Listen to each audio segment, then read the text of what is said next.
Venkateswara gold తాకట్టులో ఉన్న మీ బంగారాన్ని విడిపించి కొనబడును.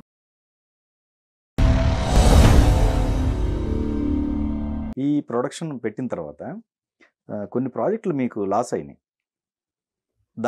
అయినప్పటికి కూడా మళ్ళీ బాబుది ఒకటి సెట్ చేయాలి అనేదా మీ గోల్? అదేనా? బాబుది సెట్ చేయాలని కాదు, బాబు యాక్టింగ్ చేస్తా అన్న తర్వాత ఒక ప్రొడ్యూసర్స్ ఇద్దరు వచ్చారు, చేశారు, చూశాను. బట్ ఇలాంటి సినిమా కంటే ఇంకొక టైప్లో వీడు ఫస్ట్ కనపడితే బెటర్ అని ఒక సబ్జెక్ట్ దొరికింది. దాన్ని ఇద్దరు ముగ్గురు ప్రొడ్యూసర్లను అడగడం జరిగింది. తర్వాత ఓపిక లేదు నాకు అడగడానికి. తీసేద్దామని చెప్పి స్టార్ట్ చేసాం. ఓకే, దీనికి ఇంత ఖర్చు అవుద్ది, 3 కోట్లు అవుద్ది. 3 కోట్లు అంటే మన ఓకే, 3 కోట్లు ఉన్నాయి కదా తీసేద్దాం. అది కాస్త 4-5 అయిపోయింది. ఓకే, అయినా కూడా స్టార్ట్ చేసాం కాబట్టి తీస్తాం. అంత చేయడానికి కారణం కాన్ఫిడెన్స్ కనపడింది మాకు వాళ్ళు. అంటే వీడు చెయ్యొచ్చు అని అనిపించింది నాకు. ఓకే, నేను అది బాగా గమనిస్తాను సార్. నా సొంత మనిషి అయినా సరే, మా అన్నయ్య కొడుకైనా, నా కొడుకైనా, మా అక్క కొడుకైనా, ఎవడైనా సరే వాడికి ఏం సూట్ అవుద్దో అది చెప్తా న్యాయంగా. సో వీడికి క్వాలిటీ ఉంది అని నమ్మాను కాబట్టి పెట్టాను తప్ప నా కొడుకు అని చెప్పి పెట్టలే. ఓకే. సో అలాగే మా అక్క కొడుకు వచ్చాడు, వాడు యాక్టింగ్ అన్నాడు. ఫస్ట్ చూశాను, చూడరా అన్నాను. చేసిన తర్వాత సో చూడు, నీకు ఇది తొందరగా సూట్ అవ్వదు, ఎడిటింగ్ నేర్చుకున్నాను. ఎడిటింగ్ నేర్చుకున్నాడు. మా అన్నయ్య కొడుకు వచ్చాడు, యాంకరింగ్ చేస్తా అన్నాడు, చేపిచ్చా. అందులో గ్రోత్ కనపడట్లే. సో ఇంకొక వైపు నేర్చుకోమని చెప్పా, నేర్చుకున్నాడు. ఇంకొకడు వచ్చాడు, వాడు యాక్టింగ్ అన్నాడు. టెస్ట్లకు పిలిచాను, అందరిలాగే అందరికి ఇచ్చినట్టు అవకాశం ఇచ్చాను. సెలెక్ట్ అవ్వట్లేదు. సో నువ్వు సెలెక్ట్ అవ్వట్లేదు, చూసుకో, మరి టైం పట్టొచ్చు, ఈ లోపు నీకు కావాలంటే అసిస్టెంట్ డైరెక్టర్ చేశాడు. డబ్బింగ్ ట్రై చేయరా అని చెప్పాను, డబ్బింగ్ చెప్పాడు. అట్లా అందరూ చేశారు. సో మా వాడు కూడా నేను పైలట్ చేద్దాం అనుకున్నాను, అవ్వలేదు, వచ్చేసాడు మధ్యలో. ఇంకేదన్నా ఇంజనీరింగ్ చదువురా అన్నాను, లేదు. డాక్టరా, వామ్మో నాగా, అట్లా అన్నీ ఉన్నాయి. స్పోర్ట్స్ ద్వారా వెళ్ళరా అన్నాను. బాగా ఆడుతున్నాడు కానీ కాన్సన్ట్రేషన్ ఉండట్లేదు దాని మీద. అంటే పార్టిసిపేట్ చేసి గెలిచి అలా వెళ్ళాలని ఉండట్లేదు. అది బాస్కెట్బాల్ టీమ్ గేమ్ అవుతుంది. ఎవడో వాడికి కోచ్ ఆయనకి ఎక్కువ ప్రిఫరెన్స్ ఇస్తున్నాడు, మనకి ఇవ్వట్లేదని ఫీల్ అయ్యి అట్లా రావడం, ఇట్లా జరుగుతున్నాయి అన్నీ. ఓకే. సో అథ్లెటిక్స్ ట్రై చేద్దాం అనుకున్నాడు, అవ్వట్లేదు. ఇది స్టార్ట్ చేశాడు యాక్టింగ్. నాకు పర్ఫెక్ట్ అనిపించాడు. యాక్టింగ్ బాగా చేస్తున్నాడు, మనిషి బాగున్నాడు, డ్యాన్స్ చేస్తున్నాడు, జిమ్నాస్టిక్ చేస్తున్నాడు, ఇంతకంటే ఏం కావాలి యాక్టింగ్కి అని అనిపించి వాడి మీద డబ్బులు పెట్టడం జరిగింది. అంటే ప్రాజెక్ట్స్ లాస్ అంటేనే సీరియల్స్లో దరిదాపు అన్నీ బాగానే వెళ్ళినాయండి. ఈ మధ్య సీరియల్సే లాస్ వస్తున్నాయి. ముందంతా బాగా వచ్చాయి డబ్బులు. కొంచెం కృష్ణ ముకుంద మురారి ఒకటి, గృహలక్ష్మి ఒకటి. కొంచెం ఏమైందంటే ఇప్పుడు వైట్ ఎలిఫెంట్స్ ఎక్కువైపోయినాయి. అంటే మా అప్పుడులా లేదు వర్క్ స్టైల్. వర్క్ గురించి ఎవరు పట్టించుకోవట్లేదు, డబ్బులు వచ్చినాయా లేదా అనేది. కొంచెం ఆ ప్రొఫెషనలిజం అనేది తగ్గింది మాకు టెలివిజన్ ఇండస్ట్రీలో. ఓకే, కొంత. ఓకే. ఎవరిని మనం బ్లేమ్ చేయలేము, వాళ్ళని మార్చుకుంటూ కూర్చోలేము. సో ప్రొడక్షన్ అనేది ఆటోమేటిక్గా ఇప్పుడు జరుగుతున్న ఏ ప్రొడక్షన్ కూడా, మీరు ఇప్పుడు 60 సీరియల్స్ అవుతున్నాయి, మీరు పిలవండి, అడగండి, లెక్కలు తీయండి. ఎవరికైనా డబ్బులు ఎగ్గొడితేనో, లేకపోతే ఇంకా వాళ్ళు అబద్ధం చెప్తేనో తప్ప డబ్బులు మిగలవండి. ఓకే. టెలివిజన్ ఇండస్ట్రీలో ఇప్పుడు పరిస్థితి ప్రజెంట్. సో అది కూడా ఒక కారణం నేను మా అబ్బాయితో సినిమా స్టార్ట్ చేయడానికి. అంటే అటువైపు వెళ్దామా, ఆ ప్రొడక్షన్ వైపు అనే ఒక థాట్ కోసం. ఎలా ఉంది రిపోర్ట్, రిజల్ట్ పరంగా? దేవుడి దయ వల్ల సినిమా రిపోర్ట్ అద్భుతంగా వచ్చింది సార్. 100కి 100 మార్క్స్ పడ్డేవాడికి. ఓపెనింగ్స్ చాలా బాగున్నాయి. కానీ మొదటి హీరో కదా, అక్కడ దేవరా దెబ్బకి మొత్తం డమాల్. ఏ సినిమా కూడా ఎవడి టికెట్ తెగట్లే. ఓకే. సో 1-2 రోజులు కొంచెం పర్వాలేదు, 40 మంది 50 మంది ఒక్కొక్క థియేటర్ చూశారు.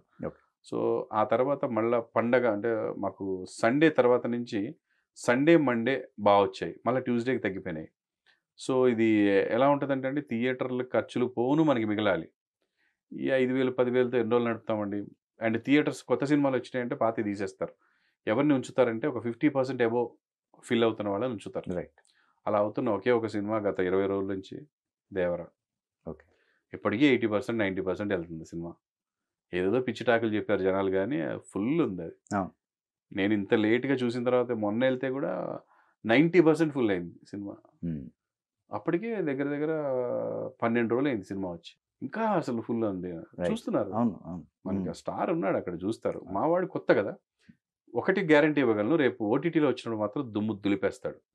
ఓకే. అంటే ఇక్కడ చూడని వాళ్ళు ఎవరు కూడా మనం ఎందుకు చూడాలనో లేకపోతే ఇదో కాదండి, వస్తుంది కదా అని ఒక ఫీలింగ్, చిన్న సినిమా కదా అని ఒక ఫీలింగ్ జనాలకి. ఓకే. ఓకే. అంతే. ఎంత లాస్ అయ్యారండి సుమారుగా? ఏమండి లాస్ పరంగా ఏమన్నా ఎంత? లాస్ ఏమి ఉండదు సార్, ఎందుకంటే ఓటీటీ ఉంటుంది, శాటిలైట్ ఉంటుంది, హిందీ ఉంటుంది, డిజిటల్ ఉంటుంది. ఓకే, అచ్చా, ఇమ్మీడియట్ గా మన డబ్బులు మనకి రాకపోవచ్చు కానీ డబ్బులు డబ్బులు వచ్చేవి. వచ్చాయి, ఎందుకంటే ఓకే. టాక్ బాగా వచ్చింది కాబట్టి. అదే మీకు ఒకవేళ ఎబ్బే ఏంద్రా బాబు అని వచ్చి ఉంటే పోతాయి డబ్బులు. మొత్తం మీరే మొత్తం టోటల్ మొత్తం అసలు ఎవరిని ఇన్వాల్వ్ చేయలేదు, ఇన్వాల్వ్. ఎందుకంటే మా అబ్బాయి కాబట్టి, ఓకే ఓకే. మన ప్రొడక్షన్ కాబట్టి. అదే బయట ప్రొడక్షన్ అయితే మనం అసలు ఇన్వాల్వ్ అవ్వలేదు, వాళ్ళే చేసుకున్నారు ఆ 2 సినిమాలు. నెక్స్ట్ ఇప్పుడు రిలీజ్ కున్నాయి ఓకే ఓకే. ఒకటి, ఆ 2 సినిమాలు మనం అసలు ఇన్వాల్వ్ అవ్వలేదు. మేబీ ఫైనల్ ఎడిటింగ్ అయ్యాక అని చూపిస్తారేమో మనకి, అంతే. సినిమాల పరంగా మీ కెరియర్లోకి వచ్చిన తర్వాత అండి, సినిమాలు కూడా చేసిన వాటిలో మంచి చేశారు. ఆపరేషన్ దుర్యోధన చేశాను, సూపర్ క్యారెక్టర్ పడింది. ఒకటే సింగిల్ షాట్ పెట్టాడు, 5 పేజీల డైలాగు చెప్పమన్నాడు, పొద్దున్నే చెప్పాను, క్లిక్ అయింది. అది శ్రీకాంత్ గారు లాంటి వాళ్ళు డబ్బింగ్లో చూసి అద్భుతంగా ఉంది సార్ అని చెప్పి అప్పుడే వాళ్ళు ఎంకరేజ్ చేశారు. ఈగోస్ కూడా వెళ్ళలేదు, నేను హీరో దాంట్లో వీడికి ఇంత ఇంపార్టెన్స్ ఏంటి అని అనుకోలేదు, మంచి హీరో సో ఉంచాడు. అది క్లిక్ అవ్వడం వల్ల మన దాసరి నారాయణరావు గారు నెక్స్ట్ మైసమ్మ ఐపీఎస్లో హీరోగా పెట్టారు. ప్రభు గారు జర్నలిస్ట్ గారు తీసుకెళ్ళి అందులో బాగా చేశాడని చూపిస్తే ఆయన చూసి ఆపరేషన్ దుర్యోధన నేను పెట్టేయండి అని ఒక తమిళ హీరో అనుకున్నారు అప్పుడు, ముమైత్ ఖాన్ పక్కన. ఎందుకు అక్కడి నుంచి ఆడి పిలవడం డబ్బులు దండగా ఈయన పెట్టన్నారు. చేసాం, 100 రోజులు నడిచిన సినిమా మైసమ్మ ఐపీఎస్. ఆ తర్వాత తేజ గారు లక్ష్మీ కళ్యాణం చేశాను, అందులో ఒక మంచి క్యారెక్టర్, హీరోయిన్ బ్రదర్ క్యారెక్టర్ చేశాను. అప్పుడు కళ్యాణ్ రావు గారు పరిచయం అయ్యారు. చాలా బాగా చేశారండి మీరు, ఆ ఎక్స్ప్రెషన్ భలే ఇచ్చారు అని ఆయన హరే రామ్ అని ఒక సినిమా తీశారు, అందులో కంటిన్యూటీ రోల్ ఇచ్చారు, పెద్ద ప్రొడక్షన్. కాకపోతే నెగిటివ్ రోల్, నేను ఫస్ట్ టైం నెగిటివ్ రోల్ చేశాను, హీరోయిన్ చంపడం. సో అది చేశాను. అలాగే భద్రాద్రిలో ఒకటి చేశాను. తర్వాత జేడి చక్రవర్తి గారు ఫస్ట్ డైరెక్ట్ చేస్తున్నప్పుడు ఒక టిపికల్ యాక్టింగ్ కావాలని నన్ను లావ్ అవ్వమని చెప్పి, బిర్యానీలు తినమని చెప్పి ఇంత లావ్ చేసి ఆయన ఒకటి పొట్టి సత్య అని ఒక మెయిన్ క్యారెక్టర్ ఇచ్చారు జగపతి బాబు గారు పక్కన. అంటే జగపతి బాబు గారు ఆ హీరో ఆ సినిమాలో, అతను ఫీల్ అయ్యే ఒకే ఒక వ్యక్తి ఎవడంటే వీడి కోసమే బాధపడతాడు, వీడి గురించి ఇష్టపడతాడు, అలాంటి క్యారెక్టర్ చాలా మంచి క్యారెక్టర్, క్లిక్ అయింది. అట్లా చేసాం సార్ చాలా. తర్వాత కొన్ని సందర్భాల్లో అండి ఒక హీరో పక్కన ఒక మంచి క్యారెక్టర్ వచ్చిందనుకోండి, నా డేట్స్ కోసం హీరో వెయిట్ చేసిన పరిస్థితి వస్తుంది. టీవీలో కమిట్మెంట్స్ ఉన్నాయి, టెలికాస్ట్లో ఉన్నాయి, నాకు ఎప్పుడు బిజీగా ఉన్నా, ఒక్కరోజు కూడా ఖాళీ లేదు నేను, అవి వదిలేసి రావాలి. ఈ చిన్న సినిమాలంటే మనం ఎట్లా కూడా అడ్జస్ట్ చేసుకొని చేస్తాం, కానీ పెద్ద సినిమా అన్నప్పుడు ఆయన డేట్లు ఇచ్చినప్పుడు నేను దొరకాలంటే కుదరట్లేదు. సో అలా నేను కొంత అవాయిడ్ అయిపోయాను. అరే బాబు ఇబ్బంది అయిపోతున్నారా బాబుని. ఇంకొకటి, నేను షూటింగ్కి వెళ్ళినప్పుడు గ్యాప్ ఉందా సార్ అని అడుగుతాను, ఎందుకంటే డబ్బింగ్ చెప్పుకొని వస్తాను. నేను ఇప్పటికీ నా ఓన్ డబ్బింగ్ నేనే, ఇన్ని వేల ఎపిసోడ్లు, చాలా తక్కువ మంది, అంటే 1,00,000 మంది టీవీ యాక్టర్లు ఉంటే 100 మంది కూడా ఉంటారు ఓన్ డబ్బింగ్ చెప్పుకుంటే వాళ్ళు, 50 మంది ఉంటారేమో. వదిలేశారండి, అంటే ఏం కష్టపడతాంలే అని. మేము అలా వదిలేకపోయాము, ఒక 2-3 మాత్రం, నేను కానీ, కౌశిక్ గారు కానీ, శృతి గారు కానీ, వినోద్ బాలా గారు కానీ, ఇట్లా కొంతమంది ఉన్నాము, మేము అసలు వదలలేకపోయాము అలాగా. ఓకే. వేరే వాడు చెప్పి అది బాగాలేక, లేకపోతే మనం అనుకున్న స్టైల్లో రాకపోవడం అని. కొంతమంది అది వదిలేశారు, సీనియర్సే వదిలేశారు, పెద్ద పెద్ద వాళ్ళే. Okay okay. నాగబాబు గారు లాంటి వాళ్ళే వేరే వాళ్ళు డబ్బింగ్ చెప్పేశారు. అంటే సీరియల్ అనేసరికి చాలా వర్క్ ఉంటుంది సార్, చాలా ఓపిక ఉండాలి. నైట్ 1-2 అవుతుంది చెప్పడానికి. అది నువ్వు అది ఫీల్ అయితే తప్ప చేయవు, మేము అలా చేసేవాళ్ళం. సో నేను పెద్ద సినిమాలు చేస్తున్నప్పుడు గంట టైం ఉందా సార్ చెప్పుకొని వస్తా అంటే, సరే ఉంది వెళ్ళంటారా, తర్వాత ఏదో షార్ట్ మరి మనం అవసరం వస్తాం, మనం లేము ఇప్పుడే, మనమే నేనే పంపించాను కదా అని డైరెక్టర్ ఫీల్ అవుతాడు. అడిగాడు, పంపించాము, అప్పుడు లేడు, ఇప్పుడు వచ్చాడు, ఈ చిరాకులు దెబ్బ అయిపోతుంది. కేజ గారు డైరెక్ట్గా అన్నారు, మీ టీవీ వాళ్ళని పెట్టుకుంటే ఇదే ప్రాబ్లం అయ్యా బాబు, మాకు మా వర్క్ డిస్టర్బ్ అయిపోతుంది. చాలా ఫీల్ అయ్యా. తర్వాత కొంచెం దూరం ఉండిపోయాను సినిమాలకి, వదిలేడు సార్ అంటే ఇక్కడ ఎక్కువ వర్క్ ఉంది సార్, వదిలేసుకొని వెళ్ళాలి, వదిలేసుకొని వెళ్ళే మనసు నాకు ఎప్పుడూ లేదు. సో అలాగా ఇప్పటి వరకు కూడా నేను ప్రతి సంవత్సరం 4 సినిమాలు చేస్తూనే ఉన్నా. అవి ఏది గుర్తింపు వస్తుందో, ఏది ఎప్పుడు వచ్చిపోతుందో, ఎటు వెళ్ళిపోతుందో కూడా తెలియదు. ఎప్పుడు కూడా ఒక 2-3 సినిమాలు మెయిన్ ఫాదర్ క్యారెక్టర్ చేస్తున్నాయి, చాలా మంచి పేరు వచ్చే సినిమాలు. అవి ఏ రేంజ్లో వెళ్తాయి అనేది కూడా ఇంపార్టెంట్ సినిమా రేపొద్దున జనాల్లోకి.